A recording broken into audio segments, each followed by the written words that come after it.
Skin allergy, जिसको हम skin rash कह सकते हैं, हम इसको अर्टिकेरिया कहते हैं और उर्दू में हम इसको छपाकी या तरप्पड़ कहते हैं। एंजियोएडिमा अर्टिकेरिया की एक सवेयर फॉर्म होती है और अर्टिकेरिया और एंजियोएडिमा जानलेवा भी हो सकते हैं। कुछ लोगों को पानी लगने से, नहाने से, स्विमिंग करने के बाद, इवन पसीना आ जाने के बाद भी बहुत शदीद एलर्जी हो जाती है। उसको हम एक्वाजेनिक अर्टिकेरिया कहते हैं। एलर्जी का एग्जैक्ट और करेक्ट डायग्नोसिस होना बहुत सख्त ज़रूरी है। जब तक आपका डायग्नोसिस नहीं होगा, आपकी एलर्जी की ट्रीटमेंट नहीं हो सकती। आप देख रहे हैं ग्रीन प्लस हेल्थ। वीडियो पसंद आए तो लाइक और शेयर कीजिए। मुस्तनद मालूमात पर मबनी मजीद वीडियोस देखने के लिए चैनल को सब्सक्राइब कीजिए। अस्सलाम वालेकुम। I am Dr. Shafia Mudassir. I am a dermatologist and aesthetic physician at Silk Skin Clinic, Rawalpindi. आज हम बात करने जा रहे हैं स्किन एलर्जी के ऊपर। स्किन एलर्जी, जिसको हम स्किन रैश कह सकते हैं, हम इसको अर्टिकेरिया कहते हैं और उर्दू में हम इसको छपाकी या तरप्पड़ कहते हैं। ये स्किन रैश बहुत शदीद ख़ारिश की फॉर्म में और सोजन की फॉर्म में नज़र आता है। इसमें पेशेंट को बहुत शदीद ख़ारिश होती है, जलन होती है और ये सडनली अपीयर हो जाता है। इसको हम हाइव्स भी बोलते हैं आम ज़बान में। इसके अलावा समटाइम्स इसके अंदर आइज़ और होंठ भी सूज जाते हैं, जिसको हम एंजियोएडिमा कहते हैं। एंजियोएडिमा अर्टिकेरिया की एक सवेयर फॉर्म होती है और अर्टिकेरिया और एंजियोएडिमा जानलेवा भी हो सकते हैं। अब इसकी क्या वजूहात हैं और ये किस किस वजह से होती है और कौन कौन सी चीज़ ऐसी है जो इसको अर्टिकेरिया को हमारे जिस्म पर ज़ाहिर करती है। उसमें कुछ भी ऐसी चीज़ जिसको कि हमारा जिस्म एक्सेप्ट ना करे, वो किसी भी फॉर्म में हो सकती है। इधर हम कुछ खा लें जिसको हमारे जिस्म ने कोप अप नहीं किया, एक्सेप्ट नहीं किया, तो उसके अगेंस्ट वो उसको फाइट करेगा और वो एलर्जी की फॉर्म में स्किन पर ज़ाहिर होगा। इसी तरह से अगर हम कोई चीज़ हमारे सांस में चली जाए, इनहेल कर लें और वो हमारे जिस्म ने उसके जो स्टिमुलेंट्स थे, जो उसके जो पार्टिकल्स थे, वो एक्सेप्ट नहीं किए और उसके अगेंस्ट उसने फ़ौरन एलर्जी का ऐलान किया और फ़ौरन फाइट किया और वो स्किन के ऊपर एलर्जी की फॉर्म में अपीयर हो गया। इसी तरह से कोई चीज़ हमारी स्किन पर टच हो जाए, इंसेक्ट बाइट की फॉर्म में या कभी नया कपड़ा पहनने की फॉर्म में या कपड़े में कोई भी चीज़ ऐसी होने से जो स्किन पर टच की गई और उसके बाद वहाँ पे एलर्जी ज़ाहिर होना शुरू हो गई। कुछ लोगों को पानी लगने से, नहाने से, स्विमिंग करने के बाद, इवन पसीना आ जाने के बाद भी बहुत शदीद एलर्जी हो जाती है। उसको हम एक्वाजेनिक अर्टिकेरिया कहते हैं। उसके भी सिम्टम्स वही होते हैं, स्किन सूज जाती है, रैश होता है और बहुत शदीद ख़ारिश होती है, जलन होती है। वो भी जिस्म के किसी भी हिस्से पर हो जाता है, ज़्यादातर वहाँ जहाँ पर पानी टच किया गया हो। इसी तरह से कुछ लोगों के अंदर पेट के कीड़े होते हैं। पेट के कीड़े भी अर्टिकेरिया की वजह बन सकते हैं। फिर कुछ क्रॉनिक डिजीज़ होती हैं, कुछ ऑटो इम्यून डिजीज़ होती हैं, उनके अगेंस्ट पेशेंट को अर्टिकेरिया डेवलप हो जाता है। समटाइम बॉडी में एक सब एक्यूट सब क्लिनिकल फॉर्म में, यानी कि ऐसे इन्फेक्शन चल रही होती हैं जो जिस्म में नज़र नहीं आ रहे होते।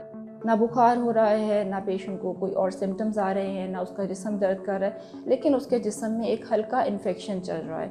इवन वो वाले इन्फेक्शंस भी अर्टिकेरिया की वजूहात बन सकते हैं। अच्छा, कुछ चीज़ें हैं जो कि हमें सडनली एलर्जी कर देती हैं एकदम, और कुछ चीज़ें हैं जो कि क्रॉनिकली हमारी बॉडी में तंग कर रही होती हैं और वो हमें बार बार एलर्जी कर रही होती हैं।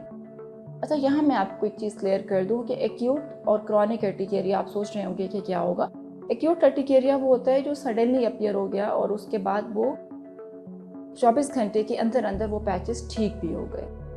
लेकिन क्रॉनिक अर्टिकेरिया वो होता है जो कि 6 हफ्तों से ज़्यादा सिम्टम्स हो जाएं, आ रहा है, जा रहा है, फिर एलर्जी आ गई है, चली गई है, और इस पार्ट को, इस डिज़ीज़ को, इस सिम्टम्स को 6 हफ्तों से ऊपर गुजर जाएं तो उसको हम फिर क्रॉनिक अर्टिकेरिया कहते हैं। वजूहात इनकी ऑलमोस्ट सेम होती हैं, लेकिन डायग्नोसिस बहुत ज़्यादा ज़रूरी होता है। अच्छा, अब इसमें हमने ये देखना है कि सबसे पहले हमें डायग्नोसिस चाहिए। डायग्नोसिस कैसे होगा? डायग्नोसिस हमेशा आपका जल्द का डॉक्टर इसको डायग्नोस करेगा, क्योंकि लोग इसको एलर्जी, एक्जिमा, डर्माटाइटिस, स्केबीज़, उन चीज़ों को भी अपनी एलर्जी से मिक्स कर रहे होते हैं। अक्सर पेशेंट्स हमारे पास स्केबीज़ के साथ आते हैं, लेकिन वो कहते हैं कि बस ये एलर्जी है, हालांकि वो एलर्जी नहीं होती। एलर्जी का एग्जैक्ट और करेक्ट डायग्नोसिस होना बहुत सख्त ज़रूरी है। जब तक आपका डायग्नोसिस नहीं होगा आपकी एलर्जी की ट्रीटमेंट नहीं हो सकती। अच्छा, अब इसमें ऐसा है कि हमने इसकी वजूहात देखनी, हमने इसकी टाइप्स देखनी, हमने इसको डायग्नोसिस कैसे करना है। डायग्नोसिस एक तो डॉक्टर की आंख आपको इसको डायग्नोस करके देगी, आपकी हिस्ट्री से ये डायग्नोज होगा। इसके अलावा हम क्रॉनिक अर्टिकेरियाज में कुछ पेशेंट्स को हम टेस्ट भी एडवाइस करते हैं, जिसमें कि हमने उनको जो ऑटो इम्यून डिजीज़ हैं उनको एक्सक्लूड करना होता है कि उनकी वजह से तो ये क्रॉनिक अर्टिकेरिया नहीं हो रहा। अच्छा, अब हमने डायग्नोस भी कर लिया और पेशेंट हमारे पास आ गया कि हमारे पास ये एलर्जी है और डायग्नोसिस हो गया कि इस पेशेंट को अर्टिकेरिया है, हाइव्स है, एंजियोएडिमा है और कोई चीज़ बॉडी में ऐसी है जो इसको बार बार तंग कर रही है।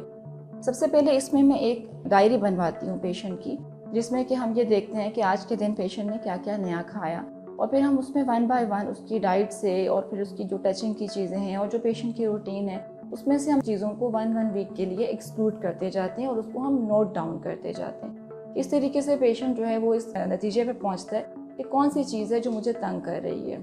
अच्छा, अब हमारा डायग्नोसिस हो गया कि हमारे अर्टिकेरिया पेशेंट को है, इसको किसी किस्म की और एलर्जी नहीं है, इसको स्केबीज नहीं है, डर्माटाइटिस नहीं है, सोराइसिस नहीं है, कोई चंबल नहीं है। अब हमारा पेशेंट अर्टिकेरिया के डायग्नोसिस में आ गया, तो हमने उसे ट्रीट कैसे करना है। ट्रीटमेंट के लिए सबसे पहले हम पेशेंट को एंटी एलर्जिक्स देते हैं। एंटी एलर्जिक हमारे पास 2 तरह के हैं। कुछ पुराने एंटी हिस्टामिन्स थे, एंटी एलर्जिक्स थे, जो कि हमें जिनसे ड्राउजीनेस हो जाती थी, नींद आ जाती थी। इसके अलावा कुछ ऐसे हैं जिनके साथ हमें नींद नहीं आती। लोग जो है वो प्रेफर करते हैं कि उन्हें नॉन सेडेटिव एंटी हिस्टामिन्स दिए जाएँ ताकि वो अपनी डेली रूटीन्स के काम करते रहें, ड्राइविंग, अपने काम, सब कुछ अपना सोशली वो एक्टिव रहते हैं।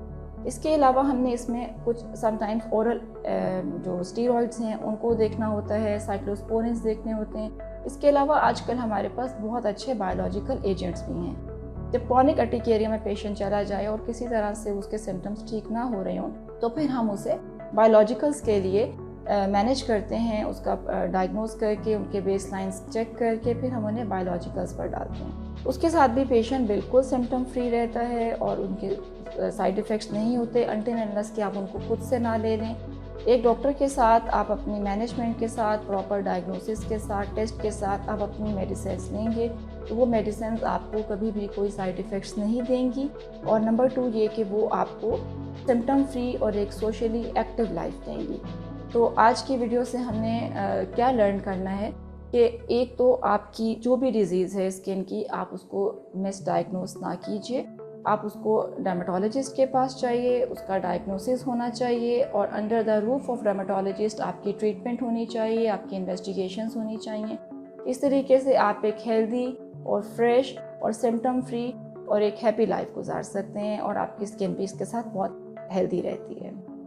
मैं उम्मीद करती हूँ कि आज की वीडियो से आपने एलर्जी के बारे में अच्छा लर्न किया होगा और आइंदा भी हम कोशिश करेंगे कि आपके लिए इन्फॉर्मेटिव वीडियोस लाते रहें। इसके लिए आप हमारा चैनल ग्रीन प्लस हेल्थ को भी सब्सक्राइब कर लीजिए और आप सिल्क स्किन क्लिनिक को भी सब्सक्राइब कर लीजिए। Thank you.